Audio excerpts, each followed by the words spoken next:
Hay algo especialmente confuso en ciertas relaciones. Mientras estás cerca parece distraído, propone menos, pregunta menos, y entonces haces algo diferente. Dejas de insistir, dejas de iniciar cada conversación, dejas de buscar explicaciones, y casi de repente aparece un mensaje, una llamada, una conversación que parecía imposible unos días antes. Su tono cambia, su interés regresa, parece que vuelve a recordar todo aquello que antes parecía olvidar, y entonces tu mente formula una conclusión casi automática. Ahora sí se dio cuenta de cuánto me quiere. Pero detente un momento, porque esa conclusión puede ser demasiado rápida. Que alguien reaccione cuando siente tu ausencia no significa necesariamente que sepa construir una relación contigo. Puede significar que extraña tu presencia. Puede significar que no esperaba perder tu atención. Puede significar que la distancia hizo visible algo que daba por sentado. Incluso puede significar que siente atracción, pero ninguna de esas posibilidades, por sí sola, responde la pregunta más importante. ¿Qué hace después de volver? Ahí comienza la verdadera historia, porque regresar es un comportamiento, construir es otro, y confundirlos puede mantenerte durante meses dentro del mismo ciclo. Te acercas, él se distancia, tú te retiras, él reaparece, sientes alivio, vuelves a acercarte. Y poco después, todo empieza otra vez. Lo curioso es que este patrón puede sentirse intensamente romántico. Cada regreso parece tener un significado especial. Cada mensaje llega justo cuando empezabas a resignarte. Cada gesto parece decir, esta vez será diferente, y quizá por eso resulta tan difícil mirar el conjunto. La mente se concentra en el regreso, porque el regreso produce una emoción inmediata. Pero una relación no se define solamente por sus momentos de intensidad. También se define por lo que ocurre entre ellos. Imagina a Laura. Durante meses, ella había sentido que la relación avanzaba y retrocedía como una puerta mal cerrada, cuando estaba disponible. Él parecía relajarse demasiado. Contestaba cuando podía, cancelaba planes, dejaba conversaciones a medias. Laura intentaba comprenderlo, pensaba que quizá estaba ocupado, quizá necesitaba espacio, quizá estaba atravesando una etapa complicada, hasta que un día dejó de empujar, no hizo ningún anuncio. No publicó indirectas, no intentó provocar celos, simplemente dejó de sostener ella sola la conexión, y ocurrió algo inesperado. Él volvió, primero con un mensaje sencillo, después con una conversación más larga. Luego quiso verla. Laura sintió algo que conocía demasiado bien, alivio. Ese pequeño instante en el que una persona piensa, sabía que le importaba. Pero esta vez decidió no correr hacia esa conclusión, decidió observar. No preguntó inmediatamente qué sentía. No intentó recuperar todos los meses perdidos en una tarde, solo prestó atención y descubrió algo incómodo. Su regreso era intenso. Pero su presencia seguía siendo irregular. Durante unos días parecía completamente interesado. Después volvía a la distancia. Laura comenzó a entender que había estado confundiendo dos acontecimientos diferentes. Su ausencia provocaba una reacción, pero su presencia no producía constancia. Y esa diferencia cambió completamente la manera en que interpretaba la relación. Porque quizá la pregunta nunca había sido ¿por qué vuelve cuando me alejo? Quizá era ¿por qué necesita que me aleje para acercarse? Hay un detalle psicológico importante aquí. Nuestro cerebro intenta anticipar lo que viene. Cuando una conducta es impredecible, la mente presta más atención. No sabe cuándo llegará el siguiente mensaje, no sabe cuándo aparecerá nuevamente el interés, no sabe si mañana habrá cercanía o silencio. Y esa incertidumbre puede convertir una relación tranquila en una especie de vigilancia emocional. Empiezas a esperar, miras el teléfono, recuerdas la última conversación, analizas el tono, relees una frase, intentas descubrir si algo cambió, y sin darte cuenta ya no estás viviendo la relación, estás intentando predecirla. Ese estado de anticipación puede hacer que cualquier regreso parezca enorme. No necesariamente porque el regreso sea profundo, sino porque pone fin, aunque sea temporalmente, a la incertidumbre. Y aquí aparece una diferencia fundamental. Una persona puede extrañar cómo se siente cuando está contigo, pero eso no significa automáticamente que esté preparada para sostener la relación que esa cercanía requiere. Puede extrañar tus conversaciones, tu atención, tu compañía. La seguridad de saber que estabas disponible. Incluso puede sentir miedo de perder ese lugar en tu vida. Todo eso puede coexistir con una capacidad limitada para mantener una conexión estable. Por eso no conviene interpretar un solo comportamiento como una respuesta definitiva. La misma conducta puede tener significados distintos dependiendo del contexto. Alguien puede regresar porque siente interés. Otro puede regresar porque se siente solo, otro porque realmente desea reparar la relación, otro porque no había dimensionado tu importancia hasta notar tu distancia. Y alguien más puede regresar simplemente porque está acostumbrado a que tú siempre estés ahí. Desde fuera, todos pueden parecer iguales: un mensaje, una llamada, una invitación, una nueva muestra de atención, pero la diferencia aparece después. Eso es lo que Laura tardó en comprender. No necesitaba descubrir qué ocurría dentro de la mente de él. Necesitaba observar qué ocurría entre ambos, porque intentar leer pensamientos puede agotarte, observar patrones puede orientarte, y observar un patrón no significa analizar obsesivamente cada detalle, significa mirar durante suficiente tiempo. Inicia también cuando no existe una amenaza de perderte. Mantiene la comunicación cuando vuelve la normalidad. Sus acciones continúan después del primer acercamiento. Hace espacio real a ti. Cumple lo que propone. ¿Existe reciprocidad? La relación avanza o simplemente se repite la misma secuencia: distancia, regreso, cercanía, desaparición, desaparición y otra vez distancia. Hay relaciones que parecen intensas precisamente porque nunca terminan de estabilizarse. Y eso puede confundir intensidad con profundidad. Pero una conexión saludable no necesita estar constantemente al borde de desaparecer para sentirse importante. Cuando una persona quiere participar de manera genuina, la información más valiosa no aparece solamente cuando teme perderte. Aparece también cuando siente que ya te tiene cerca. Ese es el momento que muchas veces pasamos por alto, porque cuando vuelve, tú observas su entusiasmo, pero cuando se siente tranquilo otra vez, puedes observar su verdadera capacidad de sostenerlo. Y aquí no se trata de juzgarlo, tampoco de convertir la distancia en una estrategia. No necesitas desaparecer para comprobar si alguien te busca. Eso transformaría una necesidad emocional en un experimento. Y las relaciones no deberían convertirse en pruebas constantes. La distancia saludable no consiste en alejarte para provocar una reacción. Consiste en dejar de aquello que te está agotando. Dejar de perseguir, dejar de explicar cada silencio, dejar de sostener conversaciones que solo existen porque tú las mantienes y desde ahí observar. Porque cuando dejas de intervenir constantemente en el patrón comienza a mostrar más información.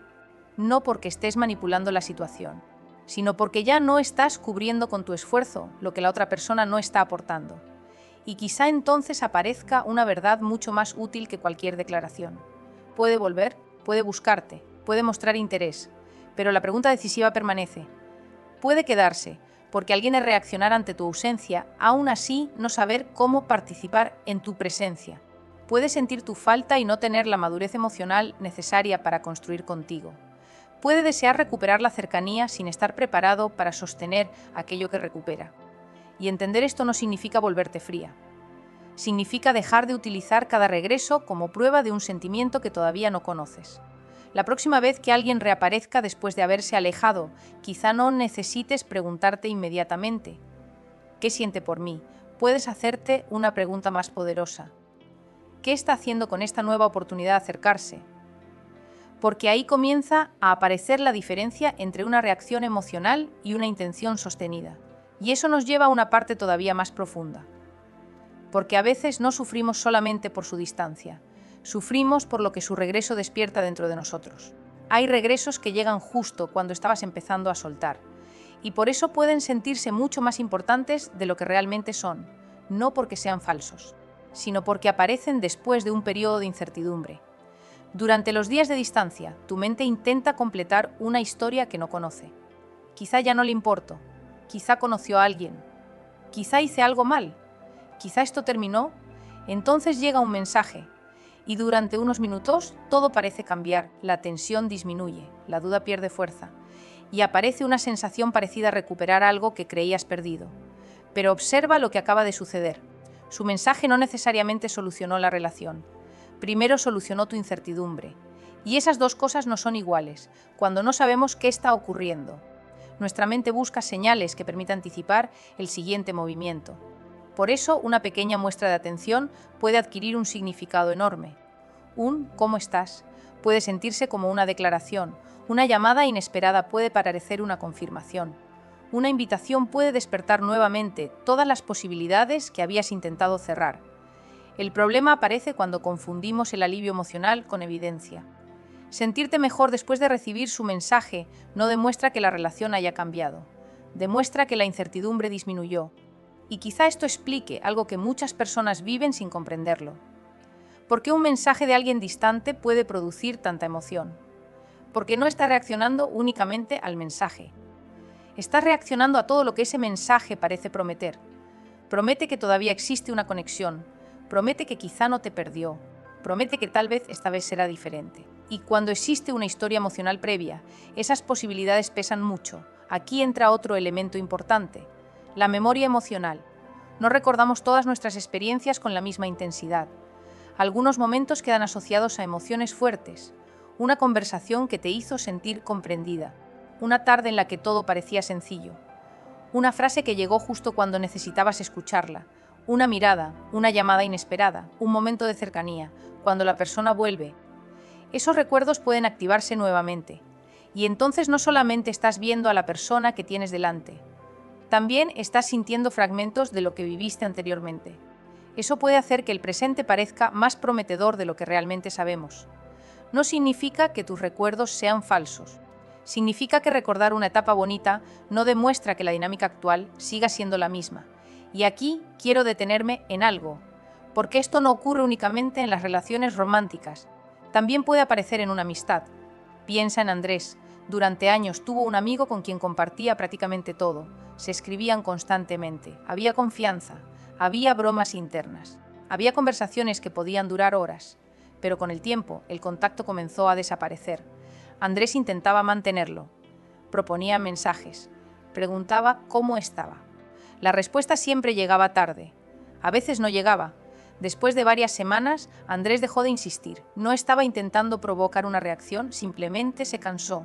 Unos días después, su amigo apareció. Le escribió como si nada hubiera ocurrido. Recordó una anécdota antigua, hizo una broma, propuso verse. Andrés sintió una alegría inmediata. Durante unos minutos volvió a sentir aquella amistad como antes, pero decidió hacer algo diferente. No evaluó la relación por la emoción de ese reencuentro. Esperó. Se encontraron, hablaron, se rieron, y la conversación fue genuinamente agradable.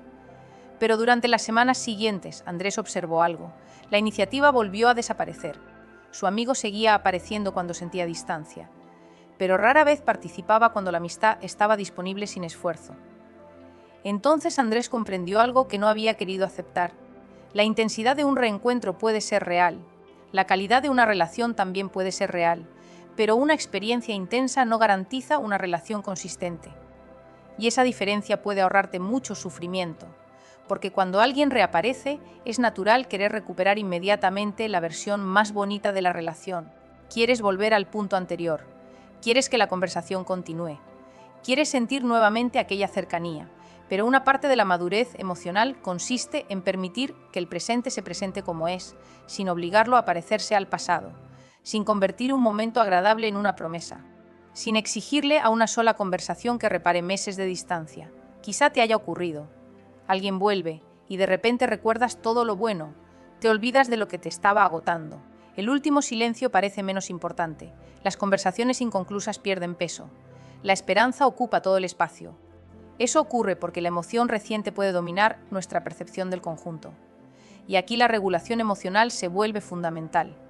Regularte no significa apagar lo que sientes. Significa no permitir que una emoción momentánea tome decisiones que necesitan más información. Puedes alegrarte porque volvió, puedes disfrutar una conversación, puedes sentir ilusión. Y al mismo tiempo puedes observar. No necesitas elegir entre esperanza y prudencia. Puedes tener ambas. Puedes abrir una puerta sin correr hacia el interior. Puedes escuchar lo que dice sin convertirlo inmediatamente en una verdad definitiva. Puedes recibir su atención sin sentir que ahora tienes que devolverle toda la tuya. Y eso cambia completamente tu posición emocional. Porque cuando reaccionas desde la urgencia, cualquier señal parece decisiva. Cuando recuperas cierta estabilidad, comienzas a distinguir matices. Ya no preguntas solamente ¿por qué me buscó? Empiezas a preguntar ¿qué está ocurriendo después de que me buscó? Esa segunda pregunta contiene mucha más información.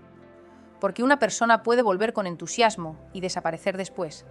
Puede volver con palabras bonitas y ninguna acción sostenida. Puede volver porque realmente quiere reparar. Puede volver porque extraña tu compañía. Puede volver porque teme perder el lugar que ocupabas. Incluso puede volver sin comprender completamente por qué lo hace. Por eso no necesitamos adivinar. Necesitamos tiempo. El tiempo permite separar un impulso de un patrón, y los patrones suelen ser mucho más honestos que los momentos aislados. Observa qué sucede cuando la emoción inicial desaparece, continúa el interés, sigue existiendo iniciativa, la comunicación se vuelve más estable. Hay espacio para hablar de lo que ocurrió. Existe disposición para comprender lo que tú necesitas. La persona modifica alguna conducta concreta, porque ahí parece una diferencia silenciosa pero decisiva. Una cosa es regresar, otra es regresar diferente. Y quizá esta sea la pregunta que más necesitas recordar. No necesitas decidir hoy qué significa su regreso. No necesitas convertir una señal en una sentencia. Puedes permitir que sus próximos comportamientos completen la información, porque la emoción puede abrir una puerta, pero solamente la conducta sostenida puede mostrar qué hay detrás de ella. Y aquí aparece la pregunta que realmente puede cambiarlo todo. ¿Qué hace después de volver? Hay una diferencia que puede cambiar por completo cómo interpretas un regreso. Que alguien quiera recuperar tu atención no significa necesariamente que quiera construir una relación contigo. Puede parecer una contradicción, pero no lo es. Una persona puede sentir atracción y al mismo tiempo no tener disponibilidad emocional. Puede extrañar tu compañía y no estar preparada para sostener una conexión constante. Puede sentirse incómoda al imaginarte lejos, sin embargo, no saber cómo acercarse de una manera madura. Por eso la atención por sí sola contiene información limitada. Lo que realmente necesitas observar es lo que ocurre cuando esa atención deja de ser una reacción, porque cualquiera puede sentir un impulso. Lo difícil es convertir ese impulso en una conducta estable. Imagina que alguien vuelve después de varias semanas, te escribe, pregunta por ti, parece interesado, incluso reconoce que te ha echado de menos. Es comprensible que una parte de ti quiera creer que finalmente comprendió lo que siente, pero todavía falta una pieza. ¿Qué hace con eso que siente? Ahí aparece la diferencia entre atracción e intención. La atracción puede acercar, la intención necesita dirección, la disponibilidad emocional necesita presencia y la reciprocidad necesita continuidad. Son cosas diferentes. A veces esperamos que una emoción intensa produzca automáticamente una conducta madura, pero las personas no funcionan de una manera tan sencilla. Alguien puede sentir muchísimo y actuar muy poco. También puede sentir algo moderado y, sin embargo, comportarse con una claridad extraordinaria. Por eso, no conviene medir la profundidad de una relación únicamente por la intensidad de los momentos. Mide también la capacidad de sostenerlos. Aquí es donde la regulación emocional puede cambiar tu manera de responder. Cuando recibes ese mensaje después de una larga distancia, tu primera reacción puede ser muy rápida. El cuerpo siente alivio, la mente construye posibilidades y aparece el impulso de responder inmediatamente con toda la energía acumulada durante los días anteriores. Quieres contarle todo, quieres recuperar el tiempo, quieres saber qué pasó, quieres confirmar que todavía existe algo, pero puedes hacer una pausa. No para castigarlo, no para jugar, no para hacerlo esperar deliberadamente, simplemente para volver a ti antes de responder. Porque una mente emocionalmente activada busca cerrar la incertidumbre cuanto antes. Una mente más regulada puede tolerar no saber todavía, y esa pequeña diferencia cambia la calidad de tus decisiones. Cuando recuperas espacio interno, puedes observar la conversación sin convertir cada frase en una señal definitiva. Puedes escuchar, puedes preguntar, puedes mirar las acciones. Y puedes esperar a que el comportamiento revele si existe continuidad. Esto fue exactamente lo que empezó a hacer Elena. Durante mucho tiempo había vivido el mismo ciclo. Cuando ella se acercaba, él parecía cómodo. Cuando ella dejaba de buscarlo, aparecía nuevamente. Al principio, Elena intentaba encontrar la estrategia perfecta, pensaba. Quizás si soy menos disponible, quizás si no respondo tan rápido, quizás si dejo que me eche de menos.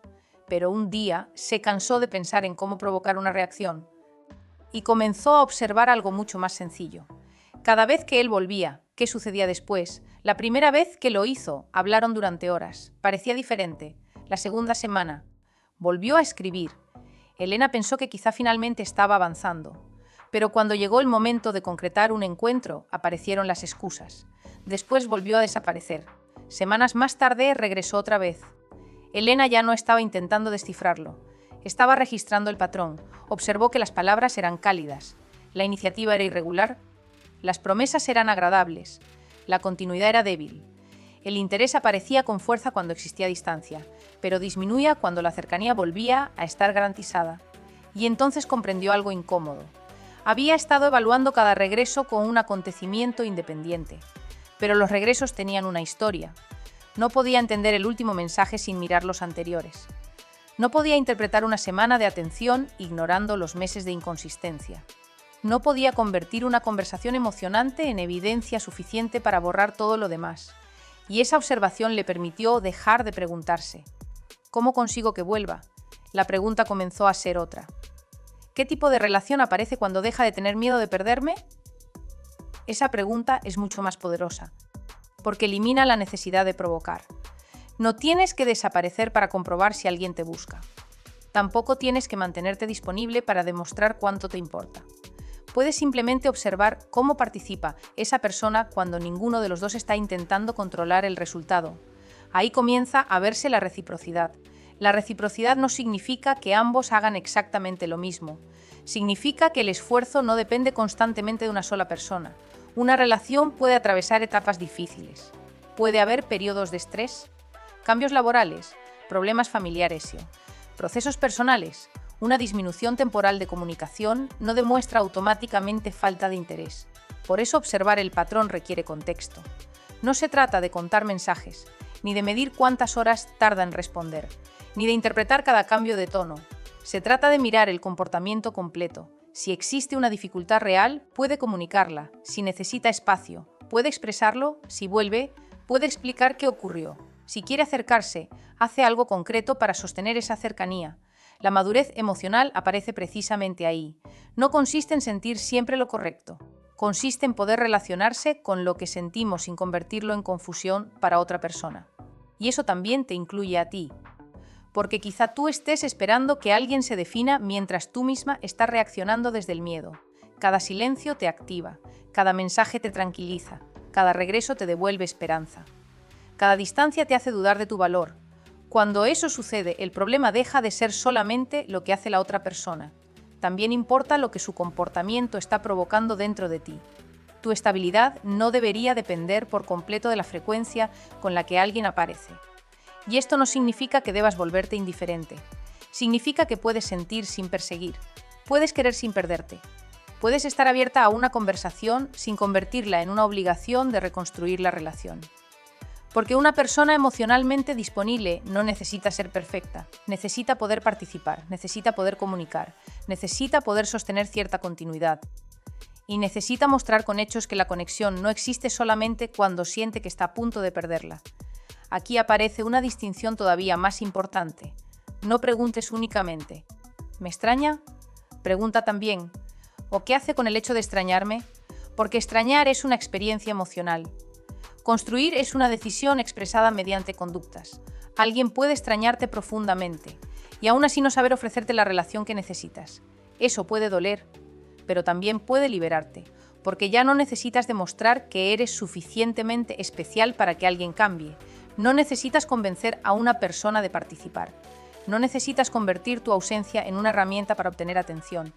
Tu tarea es mucho más sencilla: observar, hablar cuando sea necesario, poner límites cuando algo te desgasta y permitir que la otra persona muestre, mediante sus propias decisiones, hasta dónde puede llegar. Cuando aparece esa claridad, el regreso deja de tener un poder tan grande sobre ti. Ya no significa automáticamente: me eligió.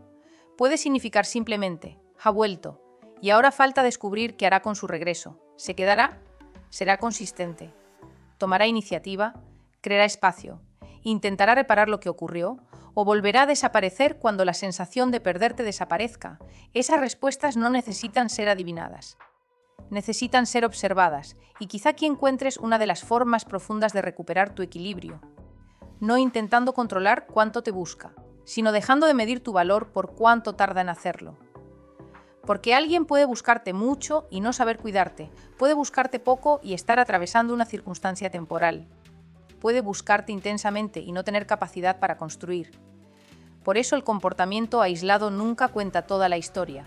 La historia aparece cuando observas la relación completa. Y cuando empiezas a verla completa, surge una pregunta todavía más concreta.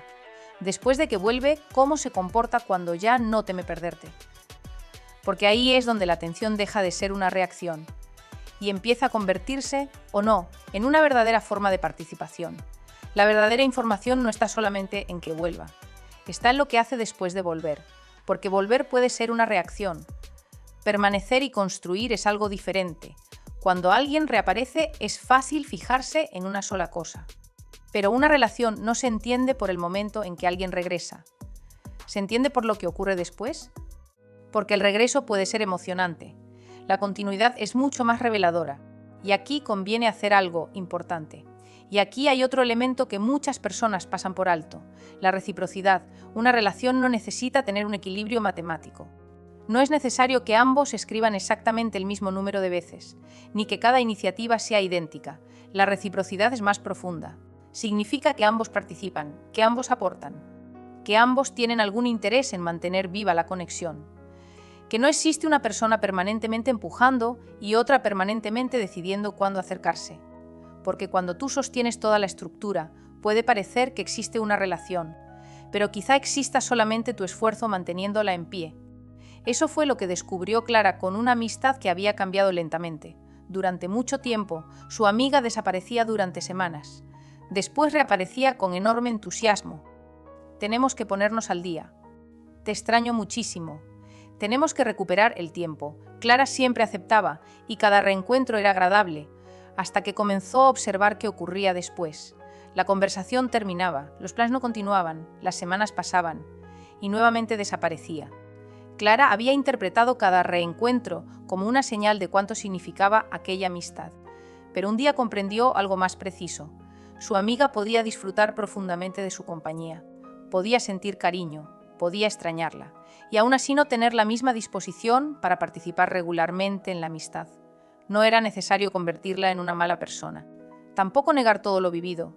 Simplemente existía una diferencia entre disfrutar una conexión y sostenerla. Esa diferencia permitió a Clara dejar de exigirle a aquella relación algo que la otra persona no estaba ofreciendo. Y esa es una forma de madurez emocional, porque observar no significa quedarse esperando indefinidamente. También significa saber qué hacer con la información. Si alguien vuelve, puedes escuchar, puedes preguntar, puedes expresar lo que necesitas. Pero después se deja que sus acciones completen la respuesta, porque una conversación puede abrir una puerta. Solo la conducta sostenida demuestra si alguien quiere cruzarla. Y entonces aparece una diferencia que puede doler. Hay personas que regresan porque sienten tu ausencia, y hay personas que regresan para cambiar la forma en que se relacionan contigo. Desde fuera pueden parecer iguales, pero el tiempo las separa. La primera vuelve al mismo patrón, la segunda empieza a construir algo diferente. Por eso no necesitas interpretar cada regreso, necesitas observar si el siguiente capítulo se parece al anterior. Porque cuando la historia se repite, la repetición también es información. Y quizá ese sea el dato que más estabas evitando mirar. No cuánto tarda en volver, sino cuánto tiempo sabe permanecer. Y entonces aparece la última pieza. Si su regreso no basta para conocer lo que quiere, ¿qué puede ayudarte realmente a descubrirlo? La clave está en mirar qué sucede después. Ahí el comportamiento empieza a adquirir contexto, y quizá todo pueda reducirse a 3 preguntas. ¿Vuelve y permanece? ¿Vuelve y construye? ¿O vuelve solamente cuando siente que te pierde? No tienes que responderlas hoy. Deja que sus siguientes acciones respondan por ti, porque la primera habla de continuidad, la segunda de intención, y la tercera puede revelar un patrón. Quizá hayas pensado que descubrir lo que siente resolvería tu incertidumbre, pero incluso conociendo sus sentimientos, todavía necesitarías saber qué puede hacer con ellos. Una persona puede sentir mucho y ofrecer poco. Los sentimientos explican una parte, las conductas muestran otra. Tu bienestar no puede depender de descubrir exactamente qué siente. Puedes expresar lo que necesitas, puedes establecer límites, puedes observar la reciprocidad y aceptar la información que quizá no querías recibir. Porque alguien puede sentir miedo, necesitar tiempo o estar confundido y aún así no estar preparado para ofrecerte lo que necesitas. Por eso quizá la pregunta no sea ¿me quiere?, sino ¿esta relación, tal como existe hoy, puede ser saludable para mí? Esa pregunta te devuelve a tu propio criterio. Un mensaje no es necesariamente un cambio. Un regreso no es necesariamente una garantía. Observa lo que existe, no solamente lo que podría existir. Una relación no necesita ser perfecta, pero sí necesita participación mutua. Si alguien quiere reconstruir, puede demostrarlo, y entonces puedes mirar la relación con una perspectiva diferente. Ya no desde ¿cómo hago para que me busque?, sino desde esta persona sabe participar cuando ya me tiene cerca. Esa pregunta contiene más dignidad, más serenidad y también más verdad. Porque quizá alguien vuelva, quizá vuelva muchas veces, pero eso no es necesariamente el final de la historia. El verdadero significado de su regreso se revela después, cuando la emoción inicial desaparece, cuando la distancia deja de ser una amenaza, cuando ya sabe que sigues ahí, cuando no necesita perseguirte para comprobar que todavía puede encontrarte. Es entonces cuando puedes observar si aparece algo diferente, una conversación más madura, una presencia más constante, una iniciativa más equilibrada, una relación que realmente avanza o simplemente otra vuelta del mismo ciclo. Y si alguna vez has vivido este ciclo, pregúntate algo con honestidad. ¿Esta persona está construyendo una conexión conmigo o simplemente reaccionando a mi distancia? No necesitas responder desde el miedo. No necesitas responder desde la esperanza. Responde desde lo que has observado, porque cuando alguien vuelve cada vez que te alejas, la respuesta no siempre está en su regreso. A veces está en descubrir si, cuando vuelves a acercarte, esa persona finalmente sabe quedarse.